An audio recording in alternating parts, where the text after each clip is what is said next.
सभी को नमस्कार। शिवालिक संस्था की ऑनलाइन क्लास में आपका हार्दिक अभिनंदन स्वागत करता हूं। बेटा बीएससी फाइनल की ऑर्गेनिक केमिस्ट्री की यूनिट नंबर 4 है, amino acid, peptide, protein and nucleic acid. ठीक है ना। सबसे पहले आप मेरे को ये बताओ, अपने पास में अपन साइड में बैकग्राउंड आवाज आ रही है बेटा, इस समूह को क्या बोलते हैं?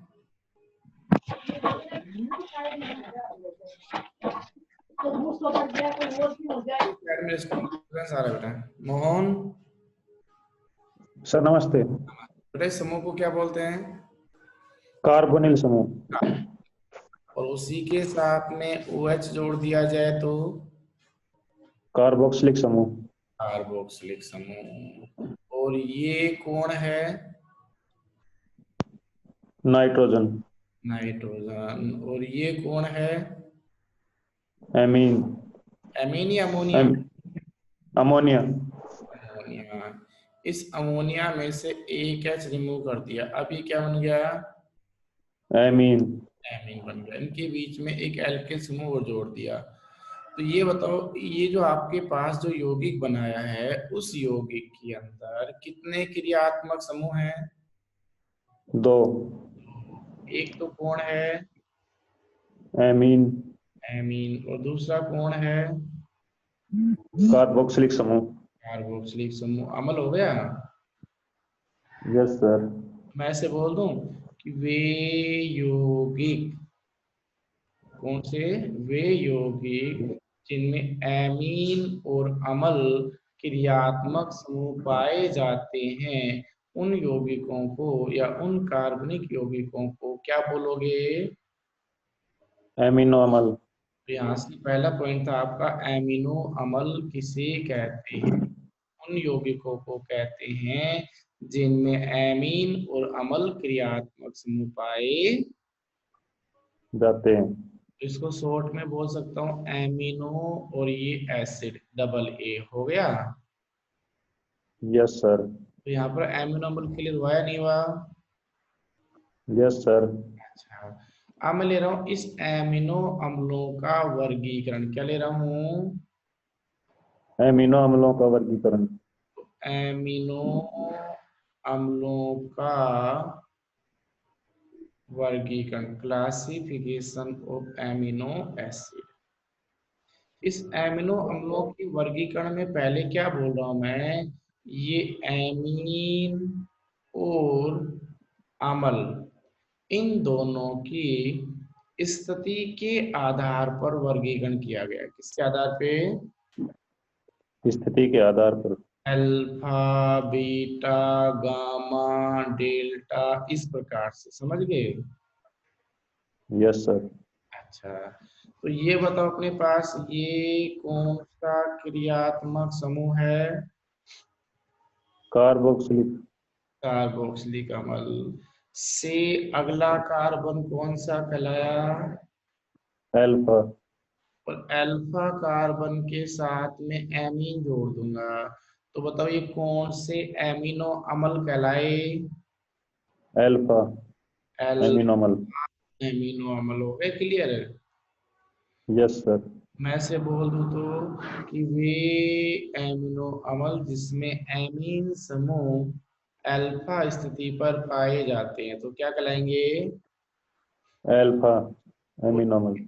हाँ, ये जो आपका एमिनो अम्ल बना है, इस एमिनो अम्ल को बोलते हैं ग्लाइसिन। क्या बोलते हैं? ग्लाइसिन। अच्छा, एक और ले लेता हूँ। ये कौन सा क्रियात्मक समूह है? कार्बोक्सिलिक। अच्छा, उससे अगला कार्बन। एल्फा। अच्छा, और ये एक और कार्बन जोड़ दिया तो ये बीटा स्थिति है कि नहीं है? बीटा। लेकिन ये बताओ एमीन समूह कहाँ जोड़ दिया मैंने? एल्फा समूह। अल्फा पे जोड़ दिया, तो ये अल्फा एमिनो अम्ल बनेंगे, बीटा बनेंगे? एल्फा। अल्फा एमिनो अम्ल हो गया। Yes sir. अच्छा, तो ये आपके पास में एलिनिन के नाम से जाना जाता है। तो मेरी बात ये, केवल वे एमिनो अम्ल जिनमें अल्फा स्थिति पर एमीन क्रियात्मक समूह पाए जाते हैं तो उन्हें अल्फा एमिनो अम्लों के नाम से जाना। जाता है। अच्छा, अल्फा के बाद में दूसरा कौन सा ले लिया? Beta. Beta amino acid, right. Yes sir. ये आपका अमल से अगला कार्बन अल्फा। अल्फा कार्बन, और उससे अगला कार्बन, बीटा। और बीटा के ऊपर क्या जोड़ दिया मैंने?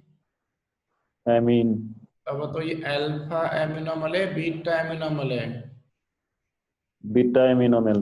बीटा एमिनोमल कर लोगे? Yes sir. अच्छा, ये सी डबल ओ एच से अगला कार्बन अल्फा, और इस पे जोड़ दिया एमीन। अब बोले कौन सा बन गया? अल्फा एमिनोमल। अच्छा, इसी के साथ में अगला कार्बन क्या कहलाया? बीटा, और बीटा पे जोड़ दिया एमीन। अब कौन सा बन गया? बीटा एमिनोमल। ये हटा दिया मैंने, और वापस से एक अलग कार्बन और ले लिया, और यहाँ पर अपने पास में एमीन जोड़ दिया। अब क्या कहलाया? गामा एमिनोमल। गामा एमिनोमल। तो अल्फा बीटा गामा का मतलब समझ पाए या नहीं समझ पाए? Yes sir. और यदि और आगे जोड़ते जाए, कई सारे कार्बन जोड़ते जाए, कोई दिक्कत नहीं है, और पीछे वाले सारे के सारे क्या कहलाएंगे? डेल्टा एमिनो अमल। क्या कहलाएंगे? डेल्टा एमिनोमल। समझ गए? तो हमने क्या बोला? Alpha beta gamma delta amino अमल क्या होते हैं? ये बात क्लियर होगी क्या? Yes sir. आगे चलें? Yes sir. चलो भैया, ये था किसके आधार पे वर्गीकरण था, ये मालूम है? एमीन और अमल की स्थिति के आधार पर। स्थिति के आधार पे। अब मैं क्या कर रहा हूं, इन दोनों की संख्या के आधार पे वर्गीकरण कर रहा हूं। दूसरा किसके आधार पे? संख्या के आधार पर। तो मैंने लिखा एमिनो और अमल, इन दोनों समूह की किसके आधार पे वर्गीकरण है? संख्या के आधार पर। संख्या के आधार पे वर्गीकरण करते हैं तो तीन प्रकार के होते हैं। कितने? तीन प्रकार के। पहला कौन सा हो गया? न्यूट्रल एमिनोमल। न्यूट्रल एमिनोमल, ठीक ना? तो न्यूट्रल एमिनोमल का मतलब संख्या के आधार पे वर्गीकरण कर रखा है बेटा। वाह, बताओ सुनाओ। तो मैं कहूंगा कि यदि मेरे पास में ये CH2 के साथ में एक अमल और एक क्षार या एमीन जोड़ दिया जाए, तो बताओ इसमें दोनों की संख्या समान है या अलग अलग है? समान। तो मैं कहूंगा किसी एमिनो अम्लों के अंदर एमीन एमीन एवं अमल दोनों समूह की संख्या समान पाई जाती है तो उन्हें क्या बोलते हैं? Neutral amino acid. Neutral amino acid. जैसे एक एग्जांपल और दिया एलोनिन का, COOH NH2CH3। इसमें भी ये बताइए कि अपने पास में यहाँ एमीन कितने टाइम्स हैं? One times. और acid? One times. That means ये दोनों की दोनों सेम मात्रा है, डिफरेंट है? सेम। तो सर ये एसिड का मतलब है एसिडिक नेचर है, और सर ये एमीन का मतलब नाइट्रोजन पर क्या पाया जाता है? Lone pair. आकार क्या होता है नाइट्रोजन का? छोटा। छोटा। इलेक्ट्रॉन डेंसिटी क्या होती है? ज्यादा। ज्यादा। आसानी से लोन पेयर क्या कर सकता है? दान। जो लोन पेयर दान करते हैं लुईस के अनुसार क्या कहलाते हैं, एसिड या बेस? बेस। ये बेस होगा कि नहीं हो गया? Yes sir. तो भैया ये बेस है, और ये कौन आपका? एसिड। तो एसिड और बेस दोनों जब आपस में कंबाइंड होते हैं तो न्यूट्रलिटी में आ जाते हैं कि नहीं आते हैं? Yes sir. इसका मतलब दोनों की संख्या समान है, तो ये क्या कहलाएंगे, न्यूट्रल कहलाएंगे कि नहीं कहलाएंगे? Yes sir. चलो ठीक है, तो ये होगा आपका कौन सा amino acid? Neutral amino acid. Neutral amino acid. अब मैं ले रहा हूँ सेकंड। ये लिख दिया, क्या लिख दिया? एसिडिक एमिनो अच्छा, तो acid. Acidic amino acid. Acidic का मतलब है इसमें किसकी क्वांटिटी ज्यादा मिलेगी, एसिड की या बेस की? एसिड की। देखो ये मैंने लिख दिया COOH, COH, और एक जोड़ दिया मैंने NH2। हो गया। Yes sir. ये बताओ इस कंपाउंड में ये कौन है? कार्बोक्सिलिक समूह। ये कार्बोक्सिलिक समूह। एसिड समूह वन टाइम या टू टाइम्स है? 2 टाइम्स। अच्छा, और भैया ये कौन है? अमीन बेस। अब बताओ अपने पास इसमें कौन ज्यादा हो गया, एसिड ज्यादा है बेस ज्यादा है, दोनों सेम है? एसिड ज्यादा है। एसिड ज्यादा है, तो ये क्या कहलाएगा आपका, एसिडिक एमिनो एसिड या बेसिक? Acidic amino acid. ऐसे बोलो तो वे एमिनो एसिड जिनमें एसिड ग्रुप है उनकी संख्या एमीन ग्रुप से क्या पाई जाती है? ज्यादा। ज्यादा पाई जाती है। थर्ड लिख दिया भैया ऐसे ही, basic amino acid. Basic amino acid में किसकी क्वांटिटी ज्यादा होगी? बेस की, क्षार की। क्षार की, बेस की। एक छोटा सा एग्जांपल और लिखा लाइसिन का, जैसे CH3OH NH2 की होल 4, और ये हो गया NH2। इसे बोलते हैं लाइसिन एमिनो एसिड। लेकिन ये बताओ इस लाइसिन में ये कौन है? अमल। अम्ल है, एसिड है। ये कौन है? बेस। बेस। इधर बेस। तो वे एमिनो एसिड जिनमें बेस की संख्या एमीन की संख्या एसिड की संख्या से क्या पाई जाती है, ज्यादा। तो कौन से कहलाएंगे? Basic amino acid. अच्छा, तो फिलहाल हमने एमिनो एसिडों का कितना वर्गीकरण पढ़ा? 2। दो में। एक तो अपने पास में एमीन एवं एसिड की किस पर डिपेंड था? स्थिति, पोजीशन पर। पोजीशन पर, स्थिति पर। और दूसरा जो क्लासिफिकेशन था वो क्या था? नंबर। नंबर ऑफ एसिड या बेस। राइट। Yes sir. इस पोजीशन के अकॉर्डिंग उसे कितने पार्ट्स में डिवाइड किया? Alpha beta gamma delta. अच्छा, जबकि अपने पास नंबर ऑफ एसिड या बेस के आधार पर कितना बता दिए? 3। Neutral, acidic, basic. Neutral, acidic and basic. यहाँ तक क्लियर हुआ ही नहीं हुआ? Yes sir. आगे चलूं? Yes sir. अपन कौन सा टॉपिक पढ़ रहे हैं? एमिनो अमल। एमिनो अम्ल पढ़ रहे, राइट। अब इस यस सर। एमिनो एसिड के अंदर अब दो प्रकार के एमिनो एसिड होते हैं। कितने प्रकार के बोल रहा हूँ? 2 प्रकार के। एक पूछा जाए कि बताओ आवश्यक एमिनो एसिड एसेंशियल किसे कहते हैं, और एक दूसरा हो गया कौन सा वाला? अनावश्यक। अनावश्यक। ठीक है, लाओ तो गुरुजी पहले बताओ। आवश्यक एमिनो एसिड, ठीक है। Yes sir. अच्छा, आवश्यक का मतलब हमें आवश्यकता है या नहीं है? है। जब आपको आवश्यकता है तो आपका शरीर है वो खुद नहीं बनाता है। आपको जब आवश्यकता है तो इसका मतलब है कि हमारे शरीर ने इस एसिड को बनाया क्या? नहीं। नहीं बनाया, तो इसका मतलब हमें बाहर से लेना पड़ेगा, नहीं लेना पड़ेगा? Yes sir. मैं ऐसे बोल दूं कि आवश्यक एमिनो एसिड वे एमिनो एसिड होते हैं जिनका संश्लेषण शरीर के द्वारा किया जाता है या नहीं किया जाता? नहीं किया जाता। नहीं किया जाता, तो इनकी आवश्यकता पड़ेगी तो बाहर से लेने की जरूरत है या नहीं है? यस सर, है। क्या कहलाएंगे, आवश्यक या अनावश्यक? आवश्यक।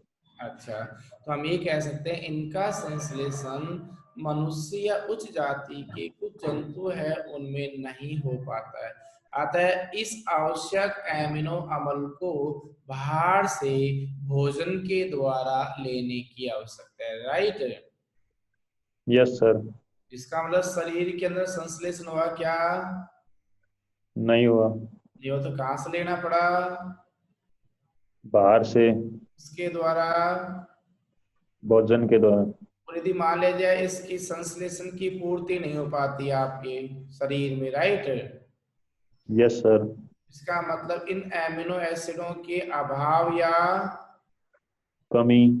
कमी, जब अभाव और कमी रहेगी तो आपके शरीर में क्या उत्पन्न हो जाएगा? रोग।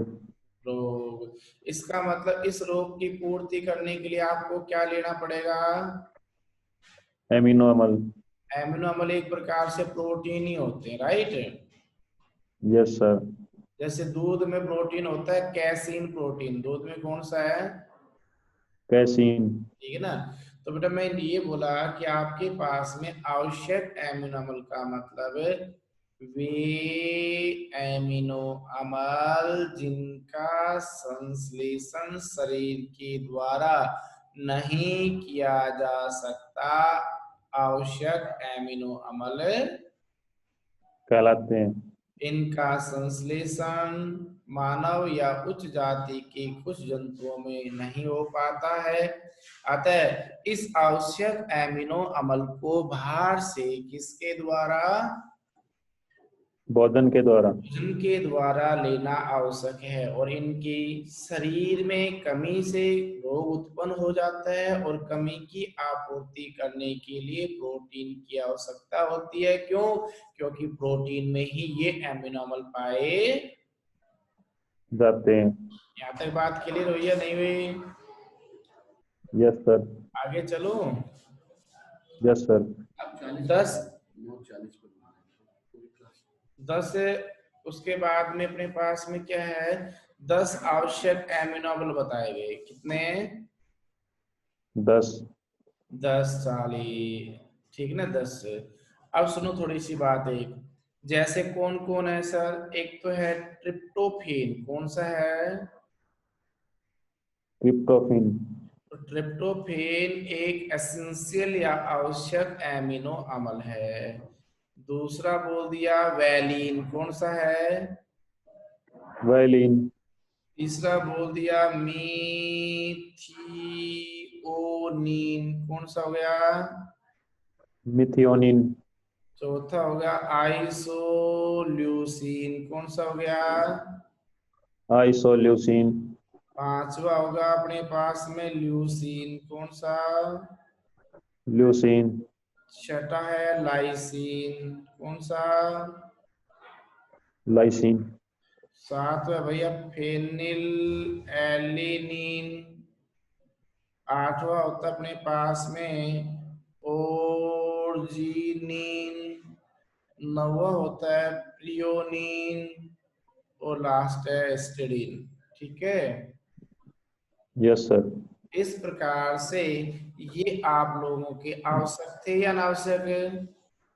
आवश्यक। आवश्यक। तो इसका मतलब दूसरा वर्गीकरण कौन सा कहलाया? अनावश्यक।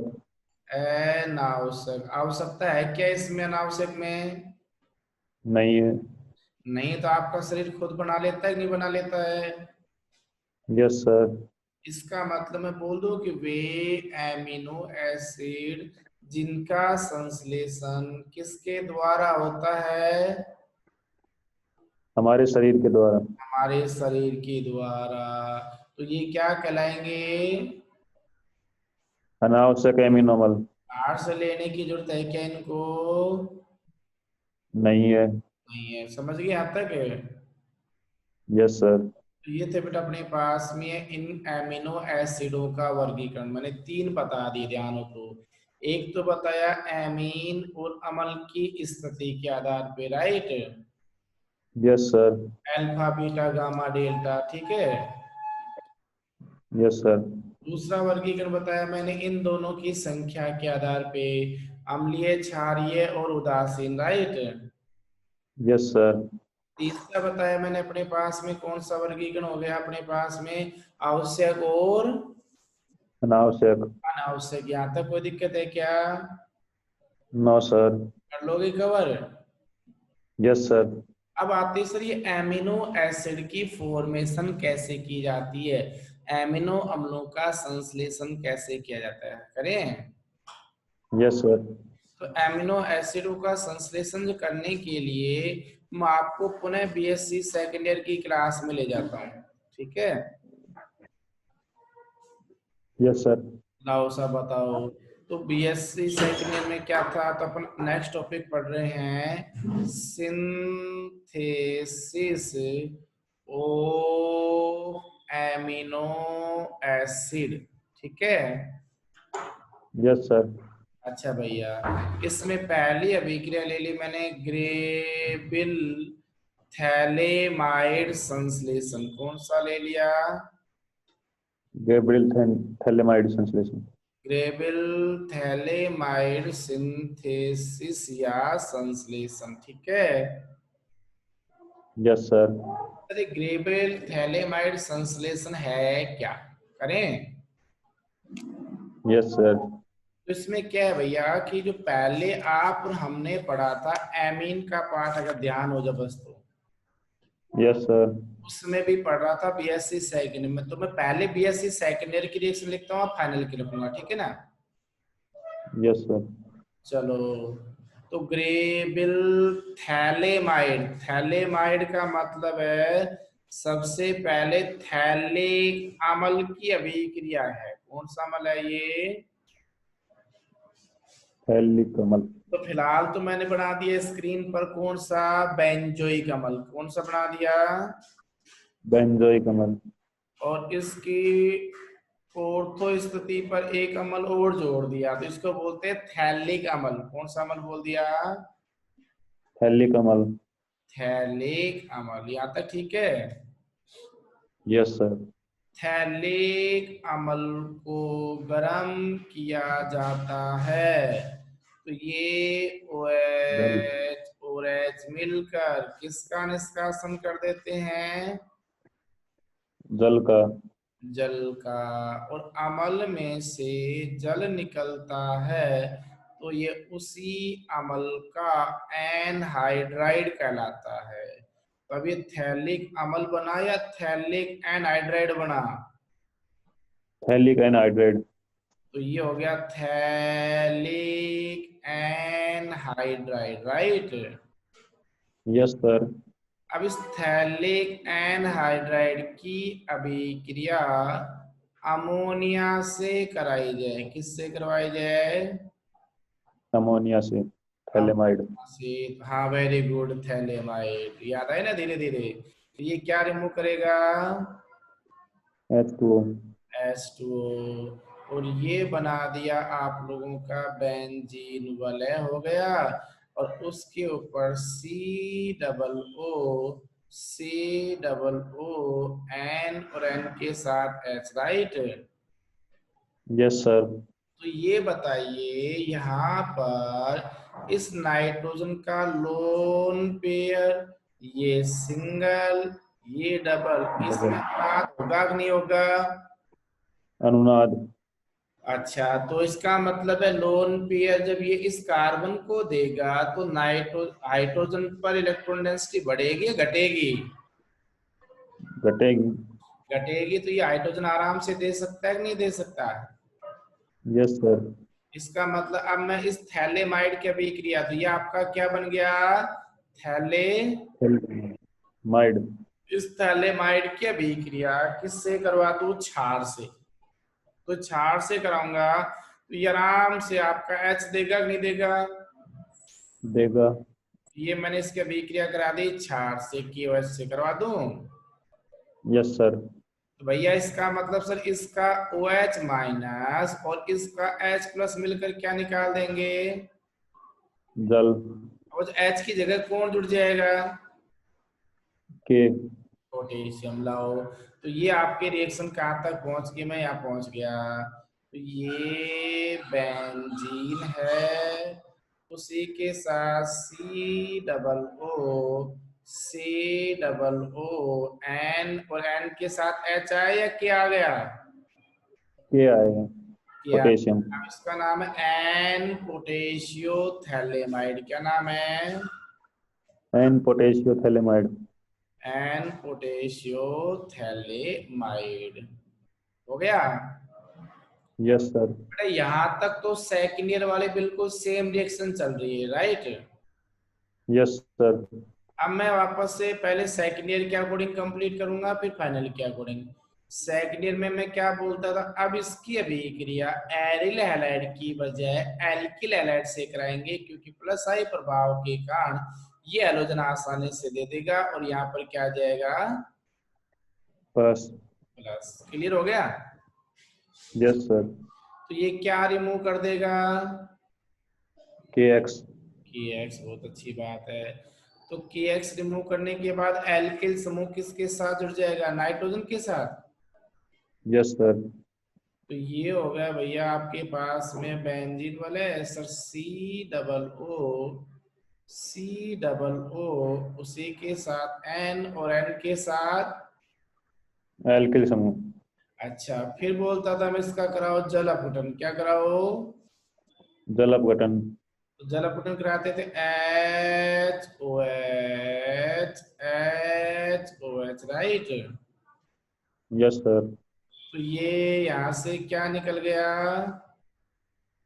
Alkyl amine. RNS2 एमीन बन गया। Yes sir. दूसरा क्या बन गया आपके पास में? अमल, वापस से थैलिक अमल मिला। Yes sir. तो ये अभिक्रिया कहलाती थी according to second year Gabriel phthalimide reaction, right? Yes sir. ये बताओ बेटा, आपने एमीन बनाया है या एमिनो अमल बनाया है? एमीन। लेकिन हमें क्या चाहिए ना, बताओ? एमिनोमल। एमिनोमल बनाना। तो हम यहाँ पर एक वर्ड थोड़ा सा चेंज कर देंगे बस। क्या?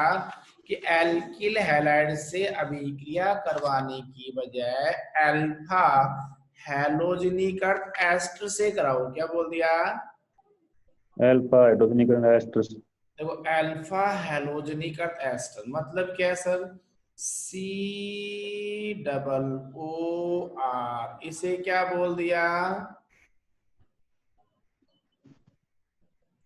COR कौन सा क्रियात्मक समूह है? मोहन, आवाज नहीं आ। कार्बोक्सिलिक। कार्बोक्सिलिक अम्ल है ना। थोड़ा सा और आगे चलता हूँ। अच्छा, ये भाई वंशिका, आवाज आ रही है? ठीक है। Yes sir. अच्छा बेटा, COR कौन सा फंक्शनल ग्रुप होता है?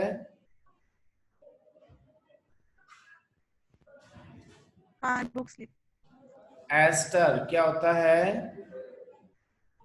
एस्टर। एस्टर। माइक को नजदीक लेके आओ। तो एस्टर, यहाँ ये कार्बन जोड़ दिया जाए तो ये कार्बन कौन सा कहलाया? Alpha carbon. कौन सा कार्बन है? Alpha carbon. तो ये बताओ, अपने पास में जो एस्टर है, उस एस्टर के अल्फा कार्बन पर अगर क्या पाई जाए? हैलोजन। तो ये कहलाया अल्फा हैलोजनीकरण एस्टर। क्या बन गया? अल्फा हैलोजनीकरण एस्टर। अच्छा, अब मेरी बात सुनो हल्का सा, सभी बच्चे माइंड को कंसंट्रेट करते हुए देखो। इस ऊपर वाले समूह में तो ये एस्टर एस्टर तो नहीं है वैसे। ये देखो R और X है, यहाँ पर भी C और X हो गया, तो यहाँ पर एक फालतू एस्टर जोड़ दिया बस मैंने। ठीक है, तो ये प्रोडक्ट सर क्या बन जाएगा? आप बनाइए। लाओ भैया, प्रोडक्ट क्या बनेगा? ठीक है ना। तो मैं यहाँ पर वापस रिएक्शन कर रहा हूँ। इसकी बजाय, तो ये क्या निकालेगा, kx। तो पहले kx r जुड़ता था, अब r की बजाय क्या जुड़ जाएगा, c s two c double O R, right. होगा नहीं हो गया। Yes sir. तो यहाँ प्रोडक्ट में भी क्या जाएगा, प्रोडक्ट भी लिख लेते हैं वापस, सेम लाओ सर। तो ये आपका जो प्रोडक्ट है, पहले क्या बना, पहले बना sir C S two C double O R, और उसी के साथ एन और एन के साथ 2H हो गए। अब इसका क्या करेंगे, जल अपघटन करा दो एस्टर का। तो एस्टर का जल अपघटन कराएंगे तो ये एक तो निकल जाएगा, ROH एल्कोहल निकल जाएगा, और ये बन जाएगा आपका कौन सा, NS2CS2C double OH, amino acid बन गया। क्या बन गया, एमिनो एसिड। तो ये जो रिएक्शन है वो सारी की सारी आप किस पर मैं लेके जाऊंगा, सेकेंड ईयर की रिएक्शनों को बेस मानते हुए इन अभिक्रियाओं को करेंगे। वहां पर केवल एल्किल हैलाइड से कराता था, और यहाँ पर मैंने करा दी अल्फा हैलोजनीकट एस्टर से, और लास्ट में एमिनो एसिड की बजाय एमिनो एस्टर बना। उसका जल अपघटन कराने के बाद एमिनो एसिड की फॉर्मेशन की जा सकती है। हो गया क्लियर। Yes sir. चलो बेटा, तो ये आप लोगों को आज का जो टॉपिक है वो मैंने क्या क्या बताया, मैं उसका समरी बता देता हूँ एक बार, ठीक है ना। तो एक तो मैंने सबसे पहले आप लोगों को बताया, ठीक है ना, एक तो ये बताया आप लोगों को क्या, इनकी पोजीशन के आधार पर एमिनो एसिडों का classification, alpha beta gamma, right. Yes sir. उसी के साथ में नंबर के आधार पर क्लासिफिकेशन दिया, अगर नंबर ऑफ एसिड और बेस सेम है न्यूट्रल है, एसिड ज्यादा एसिडिक बेस है तो बेसिक, राइट। यस उसके बाद एसेंशियल या आवश्यक और अनावश्यक एमिनो अम्ल के बारे में बताया, क्लियर। आवश्यक को तो क्या है कि भाई भोजन से लेना पड़ता है, और अनावश्यक को लेने की जरूरत है ही नहीं क्योंकि खुद शरीर बना लेता है, ठीक है। उसके बाद बेटा अभी पढ़ाया बनाने की विधि, और बनाने की विधि में एक ही बता पाया भाई, ग्रेबल थैलेमाइड अभिक्रिया। कौन से, ग्रेबल थैलेमाइड अभिक्रिया। बस कर लोगे कवर।